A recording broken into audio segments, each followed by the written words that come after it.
I tell y'all what's on my mind? Yeah. Tool on me. Never I'm let looking it. a couple of Tool things on on my me. chest. Tool on me. Tool on me. Yeah. What's up? What's up? It's your brother, your cousin, your uncle, your nephew, your friend, but I can't be your son. It's your kinfolk, William Jewell. Giving you my detail as I articulate.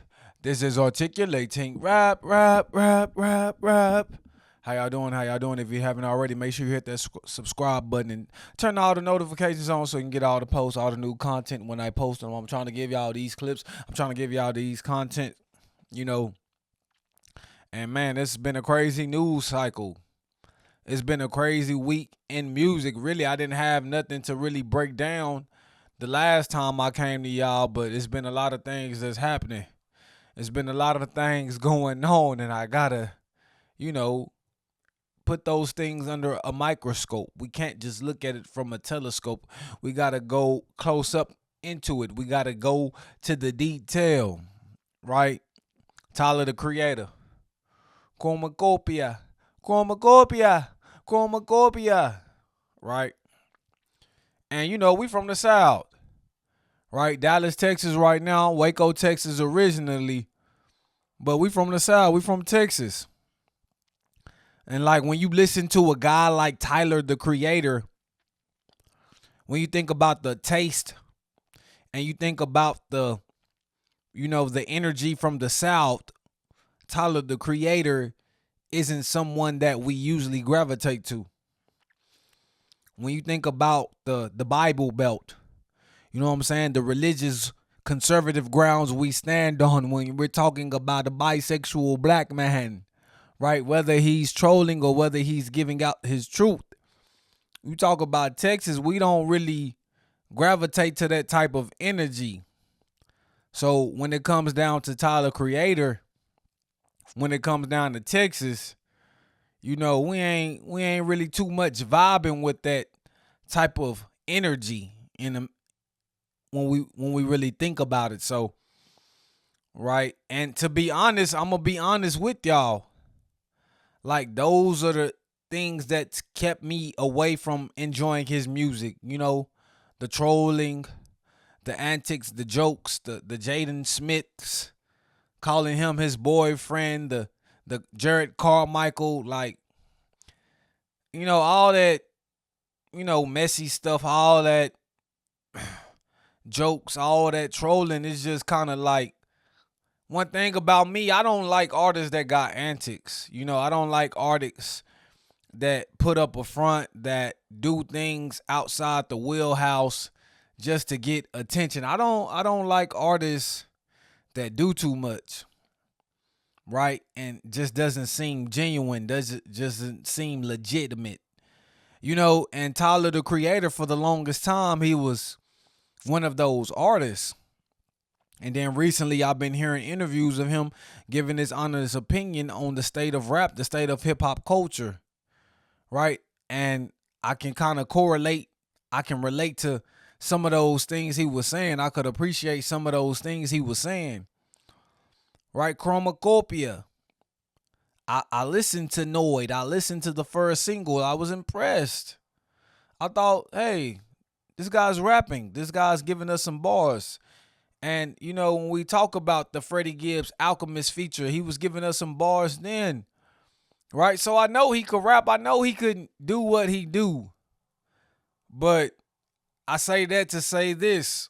All those things leading up to Chromacopia release, it kind of got my attention. So I do believe this was a great rollout.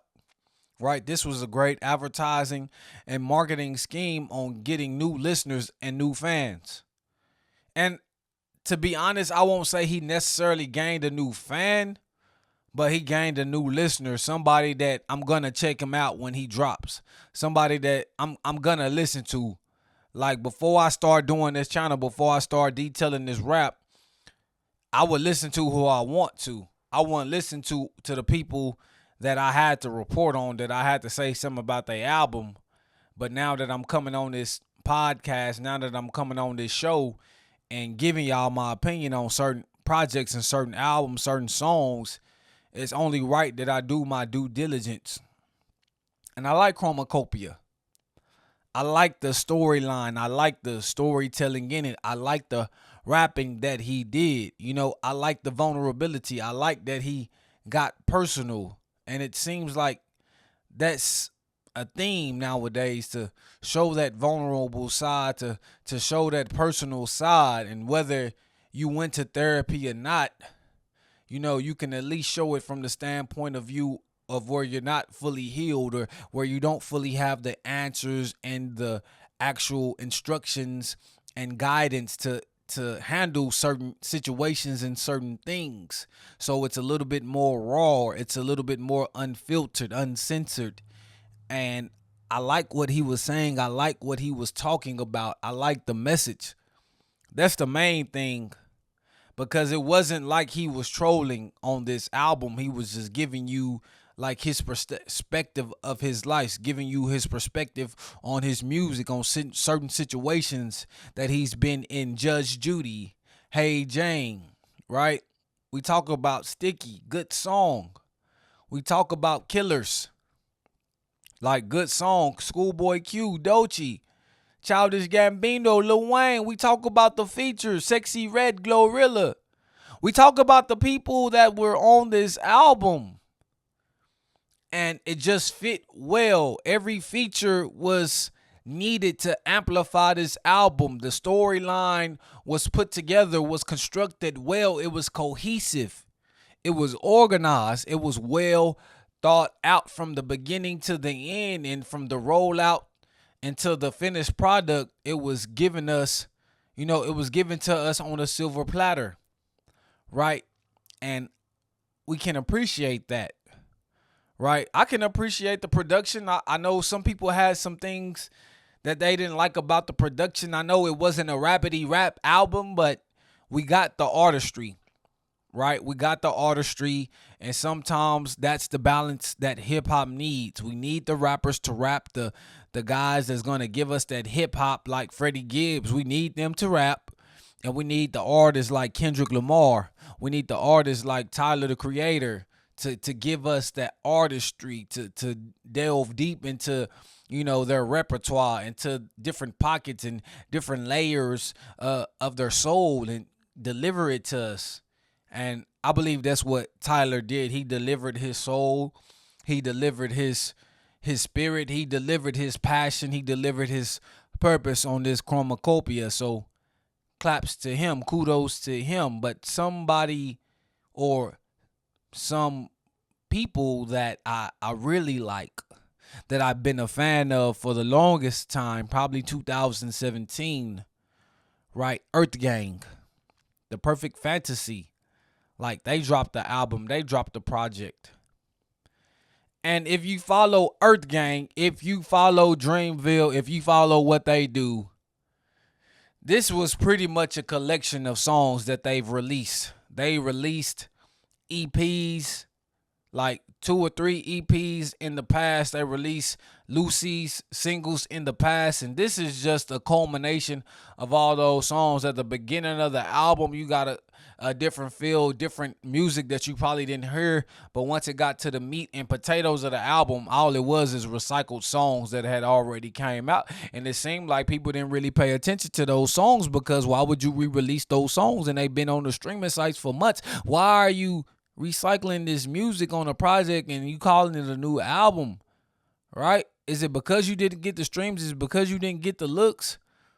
Like, what's going on? And you're not on Interscope anymore, right? You're just with Dreamville, and I don't know anybody from Dreamville that's even talking about this album. When we look at the Breakfast Club interview with Earth Gang, and you could see that they didn't really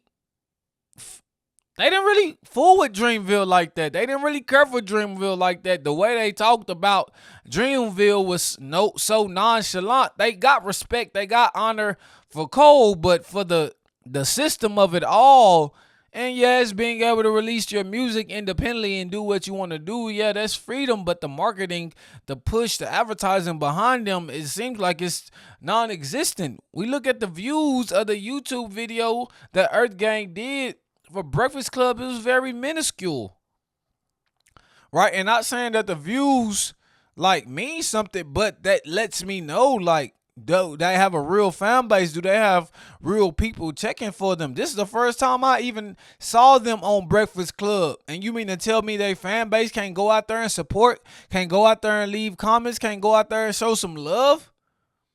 Right? And I know why, because they dropping this bullshit. They dropping these already recycled songs, this meaningless piece of work. Yeah, it got a couple of hits on it. It got a couple of good songs that I like, but it's very underwhelming. But it's very light. It's a very light pack. It would get on the scale and barely weigh a few pounds. It's skinny. It's anorexic. It's slim. It's a light pack. Earth Gang, I've been waiting for good music since mama told me. Since Strays with Rabies, since Robots. Right from rags to riches, I've been waiting. Mirrorland, I've been waiting.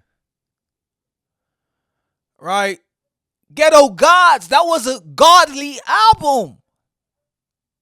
What the fuck happened? This isn't like you all. Doc. Johnny Venus, this isn't like you. And y'all said y'all got away from catering to your fan base and you tried to do something else and you tried to do something new. This is not your fan base. This is not the old Earth Gang I remember. This is not the Spillage Village that I grew up to love. And not even grew because I was listening to y'all as an adult. But as an adult, I can understand. My mind is fully developed. And since it's developed, I can tell that this is not what that is. And I see people saying this is a good album. This is good. I like this music. It's a different sound. And sometimes it's a little bit electric. Black lights expose your flaws. Nothing wrong to me. Black light expose your flaws. Nothing wrong to me. Like, it's some songs I like on here. I hate to talk down on my guys. I got married in 2018, February 25th. Right? A couple days later, we went to a JID and Earth Gang concert with Loot. I took a picture with Johnny Venus. I really like these guys, for real. Like, I really love these guys. So it's just me coming as a brother, just giving them tough love, just challenging what they doing and challenging where they at. Because this ain't the music that I want from Earth Gang. Like, I understand their brand, I understand their image, I understand what type of music that they put out. But Earth Gang, they still gonna give you some solid hip hop. They not gonna be too silly and step out too much out the box of the hip hop. And I feel like they're experimenting. This sounds like an experimental album because these are a couple of EPs and a couple Lucy's put together, plus other songs that we never heard. So, you know, it sounds experimental. So at the end of the day, I can't get too hard on them because they took the risk. And the risk needs to be taken. And I don't know, like, how this album or this piece of artwork will turn out to be, because this is a piece of artwork. This is the artistry. And I gave Tyler credit for artistry. This is artistry on Earth Gang's part. And Earth Gang has always been about artistry. But I feel like this is not the best art that we're used to seeing from them, and it's very underwhelming, right? It just doesn't, it disappoints me at the end of the day. And so I hope they can do something better. I hope they can come together. And to be honest, I think I just want to hear Johnny Venus at this point. I feel like Earth Gang need to split up, right? Can I be real? I think Earth Gang need to split up. Right? Because I want to hear what Doc can do on his own. I want to hear what Johnny Venus can do on his own. Because I feel like they're both energies, they went so well together.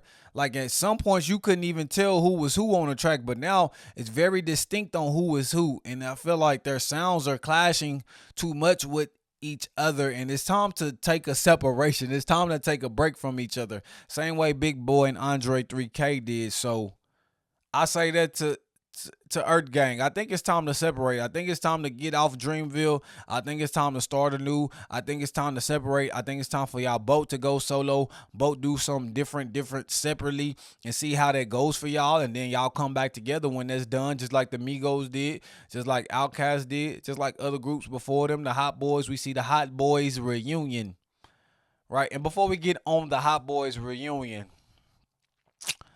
I do got to talk about Gangsta Gibbs. I got to talk about Freddie, because I love Freddie Gibbs. Freddie Gibbs is that authentic, hip hop, that boom bap with a little bit of sauce, with a little bit of flair, a lot more flavor. And he can get into his drug dealing talk. He can get into his street talk. He can get in his gangster talk.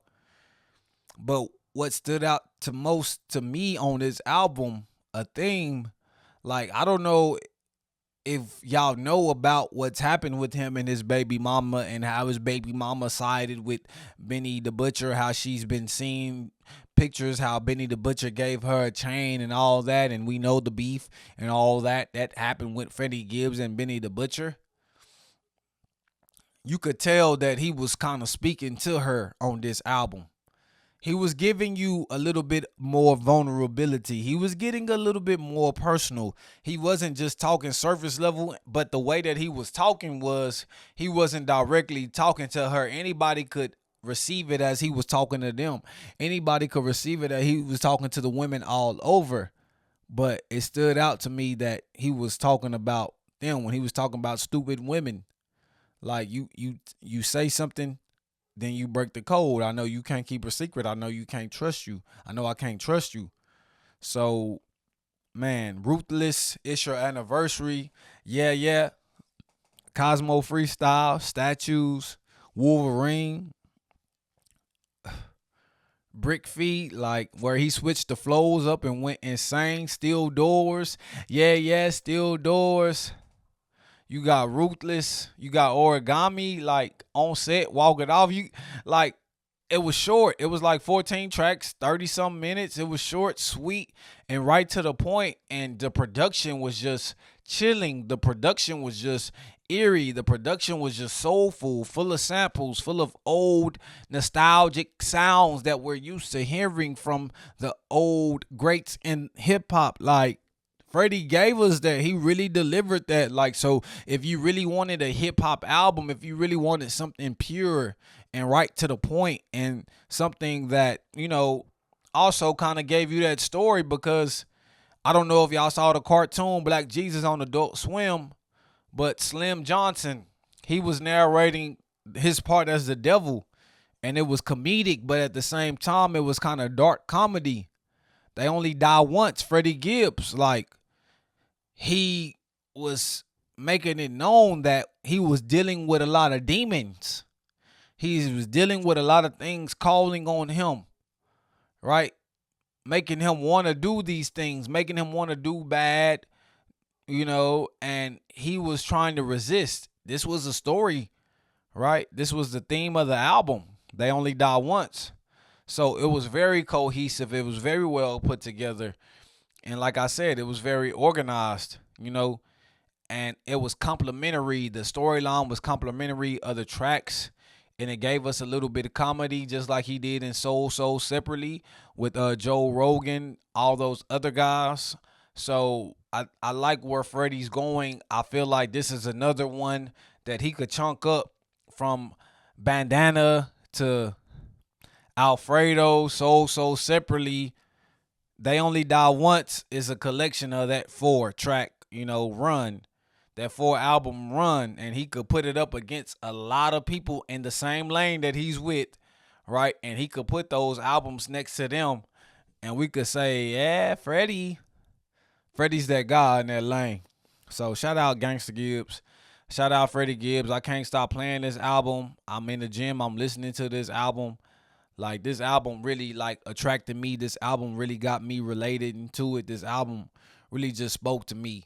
Like, it just did. And just the hip hop, the feel, the vibe, the griminess, but the softness, the darkness, but the light, it's shining, but at the same time, it's flickering. So shout out Gangsta Gibbs, Freddie Gibbs, and the Louisiana Fest. Man, there's just so much shit to talk about. There's so much shit going on, man. Like, I'm a fan of Lil Wayne. When I'm working in the gym, I'm training. Any Lil Wayne song they play, I damn near can rap it word for word. If it came out before 2010, I could damn near rap it word for word. And 2010 is when I turned 20. So when I was listening to the Carter One in 2003, I was in the 8th grade. Shoot your arm, leg, arm, head. Like Carter One. Like, I've been a fan of Wayne. I love Wayne. His music really got me through a lot of tough times. His music got me through high school. His music got me through college. His music just is a constant theme in my life story. From mixtapes to albums, I always gave credit to Wayne. Even when The Funeral came out, even when he dropped some music that people didn't like, I always said Wayne is good. I always did. Right?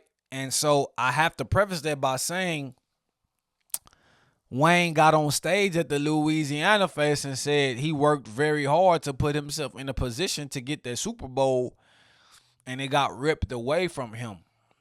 And I also was listening to Rob Markman, and Rob Markman was just saying those words don't really deserve a think piece. And I agree with him, they don't, but I also agree with him,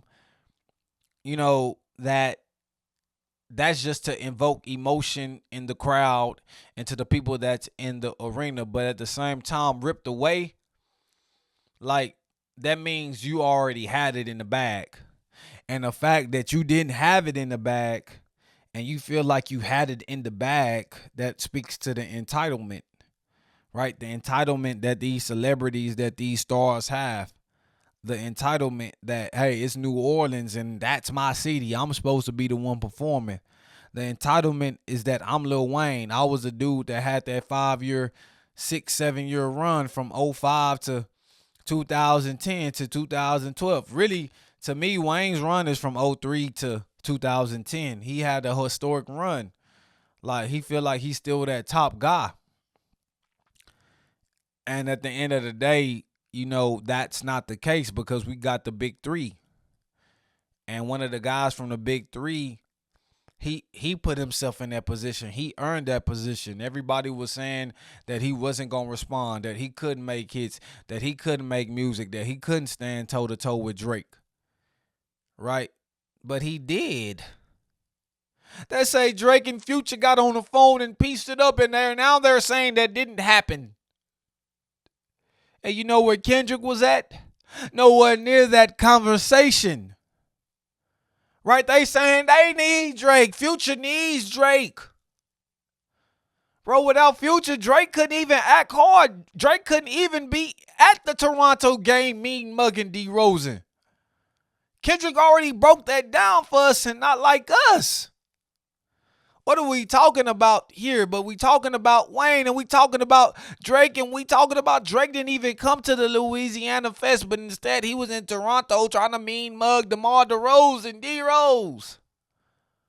I'm glad he came home. Y'all didn't deserve him either, and he just showed us why they didn't deserve him. But let me get back to the Louisiana Fest, because I'll go on a tangent because I don't like that bullshit bitch behavior. You know what I'm saying? But when we talk about Lil Wayne, he is one of the greatest rappers alive and still doing it at a high level. And to me, it also points to Cole. It points to Cole because a lot of people think that Cole is the better rapper. Like, just bar for bar, lyrically, just from a pure skill set of just rapping and wordplay, Cole is the best. And Wayne was the best. But Wayne, just like Cole, didn't give us enough global, international hits, right? Wayne, just like Cole, didn't give us enough, projects in his discography besides the mixtape, besides the feature verses that, and I don't want to compare them because Wayne, and that's a whole different animal. Wayne got the longevity. But, rapping, you got to do more than rapping, bro. And we understand now that rapping is not the end all be all to that greatest conversation. And to me, this is just making Lil Wayne seem human in my eyes. Because Wayne was not a human being. We are not the same. I am a Mars and Mars and Mars. We are not the same. I am an alien. Like Gonzalez, young college student who done just flipped the game like Houston. I'm used to promethazine with 2 cups. I'm screwed up. Hey, you ain't shit if you ain't never been screwed up. Flow so sick, make you wanna throw your foot up. Like, come on, man, Wayne. So it just makes him look human. It just humanizes him because we could tell that he really want this and he really felt bad. But what was a great light in this darkness, what was a great light at the end of this tunnel was the Louisiana Fest itself, was the key to the city that they gave him, was the first star on the Walk of Fame in New Orleans on Bourbon Street that Master P delivered for him, was Turk, BG, Birdman, Manny Fresh, Juvenile getting together and doing the Hot Boys reunion. That's the light that really need to be shined on. But we know it's taking over the headlines. We know what's going to take over the headlines. And just the fact that Wayne said they got it ripped away, we know that, you know, there's no way that Kendrick Lamar and him are going to be on stage because Kendrick's a taker. Wayne is somebody that wants to receive, but Kendrick's a taker, right? And sometimes when you earn shit, sometimes when you work hard and you receive shit, you're a taker because it's never given to you, it's earned. And sometimes earned is another word for taking it, right? It was yours for the taking. If you wanted that W, if you wanted that win in football and basketball, then you had to perform in crunch time. So you had to take it. You had to get the top spot. Kendrick's a taker. Lil Wayne wants to receive. He wants to be given something. And his mixtape days when he said he was the best rapper alive, and his mixtape days when he gave us Death of Auto-Tune, when he was going back and forth with Jay-Z, he was a taker. And he took a lot. But now he's not in a taking mood. Now he wants to receive. Now he feels like he should receive. Now he feels entitled. And as a man, that's just something I can't fuck with. Right? Because you don't deserve shit. You don't deserve shit. You ain't gonna get shit thinking you deserve shit. And when you think you deserve it, it's just entitlement. It's just the delusion in your mind thinking you're somebody that should get this. I should. I've done these things. I've said these things. I've worked with these people. I've done so much for the culture and hip hop in the past. But you haven't done anything now, and we know the NFL is about a what have you done for me lately type of league. And if they expect their players to be like that, why wouldn't they expect their performer for the Super Bowl? So, man, I hate to say shit like that about Wayne because I love Wayne. I love Wayne. But you don't deserve shit, nigga.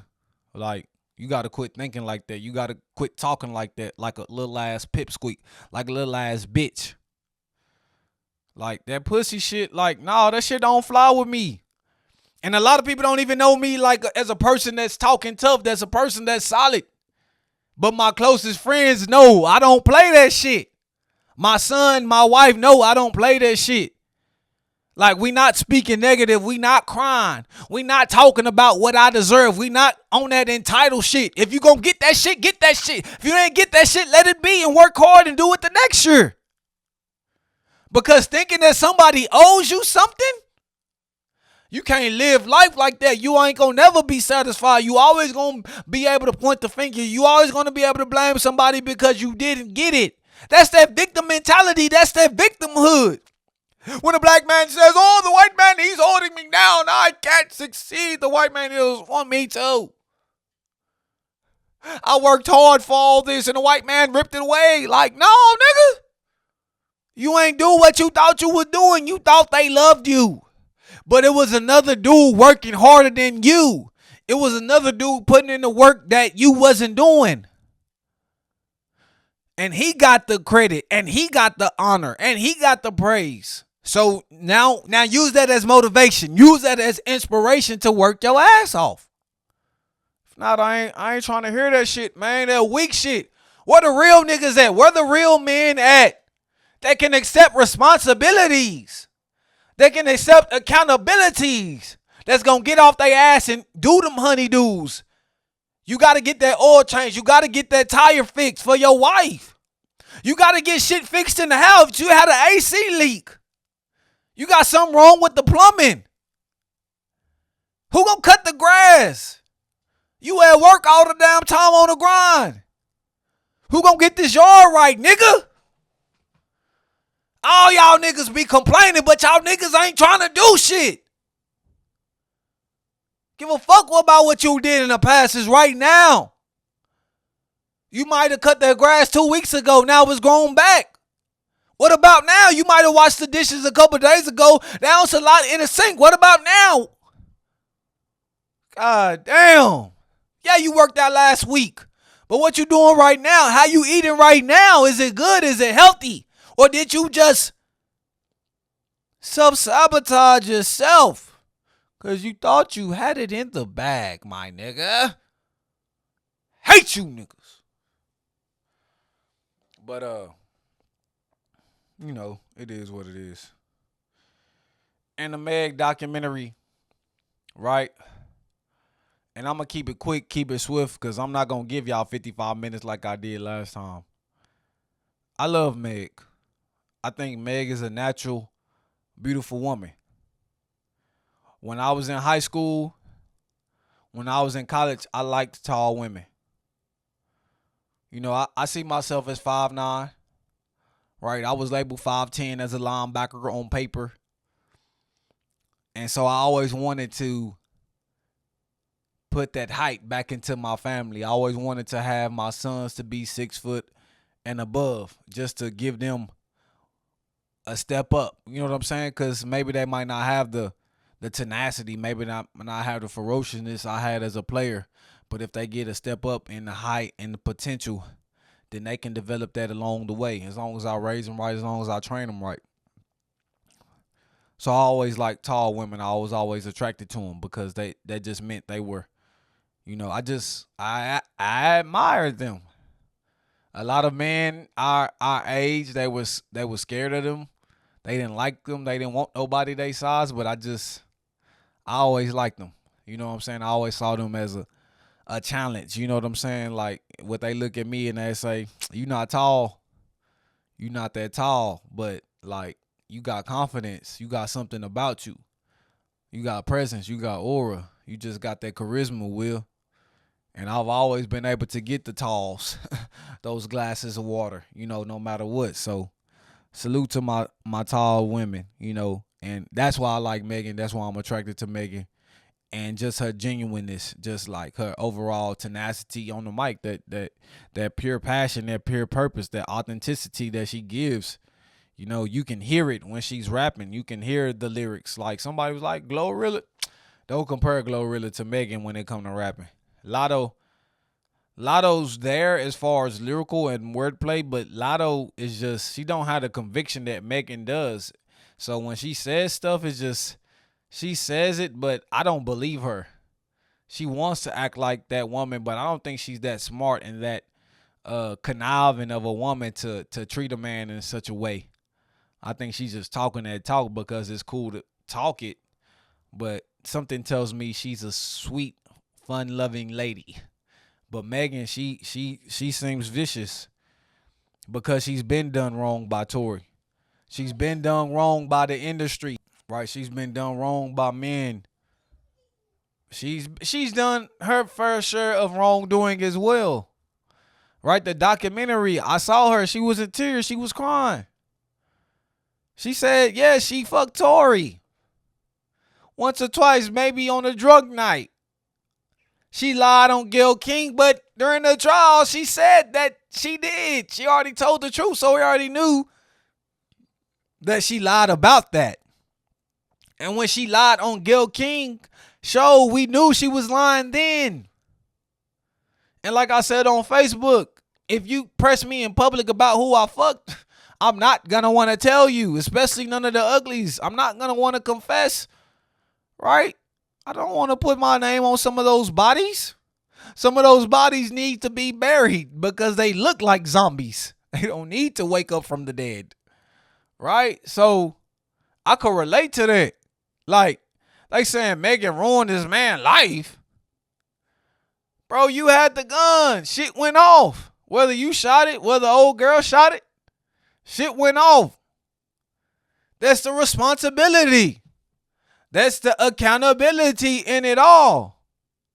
Like, you put yourself in this situation and niggas ain't got sexual discipline.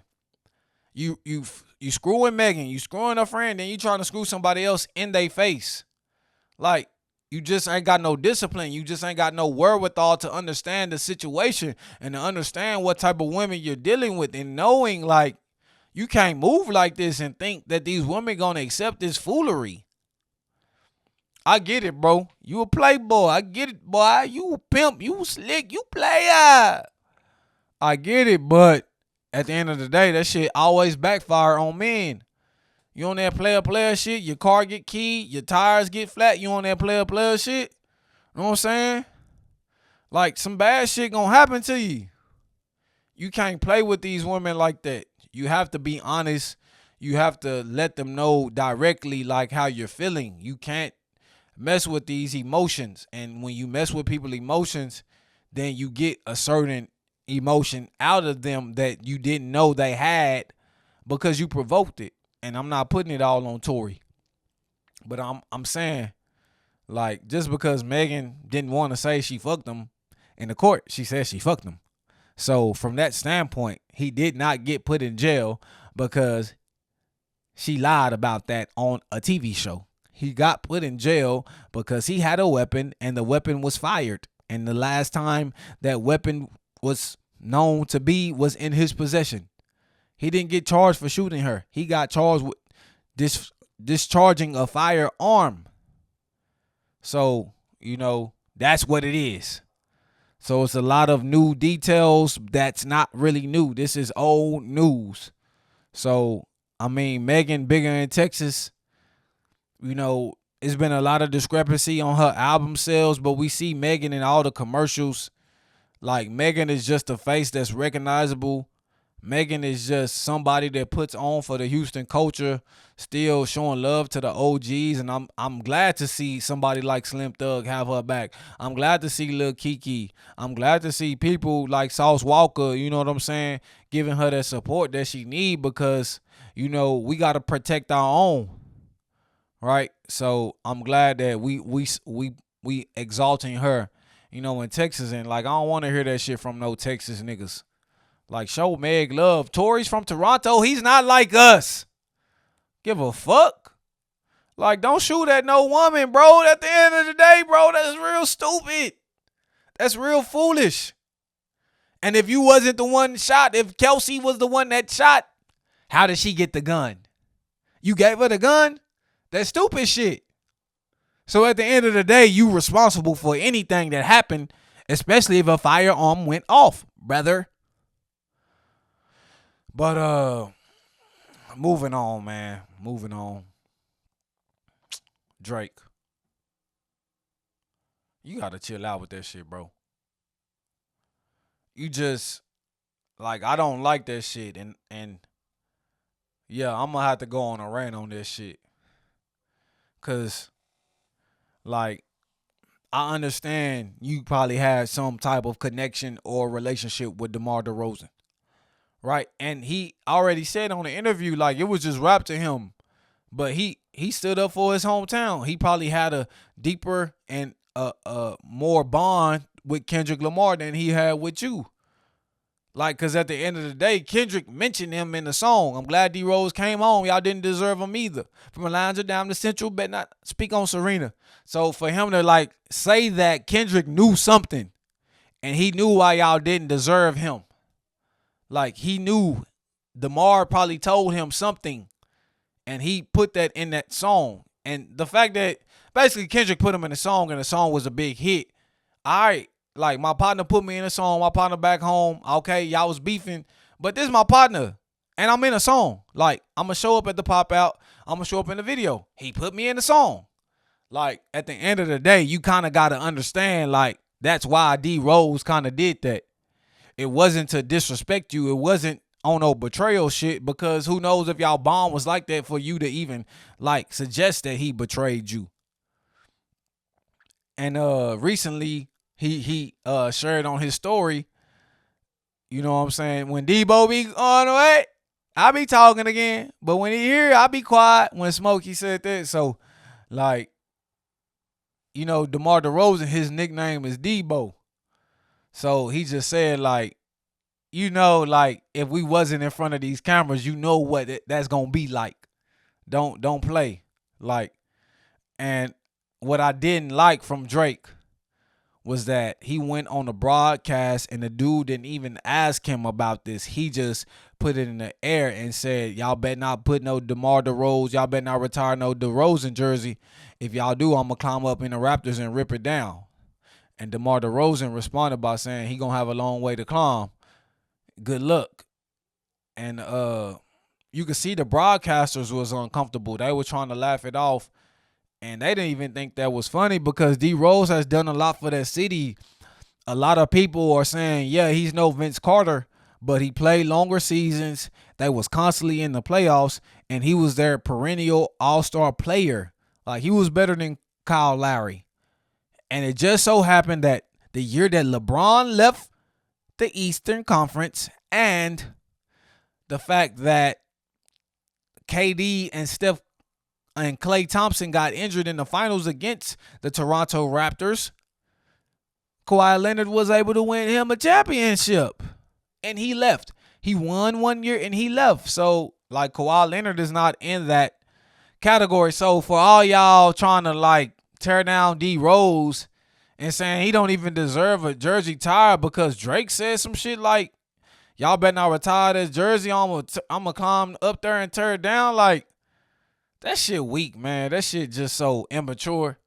Like, I can tell y'all niggas don't really know, like, what he really did for Toronto, the real impact, and how consistent he was. No, he couldn't get past Bron, but Bron is an all-time great. And it was a lot of people that couldn't get past Jordan. It was a lot of people in the West that couldn't get past Steph Curry, like James Harden, like Chris Paul. It was a lot of people that couldn't get past these guys. So, at the end of the day, like, we got to respect, you know, DeMar DeRozan for the player that he is, for the man that he is. And you walking around trying to mug him? You walking around trying to intimidate him? You in Chubbs?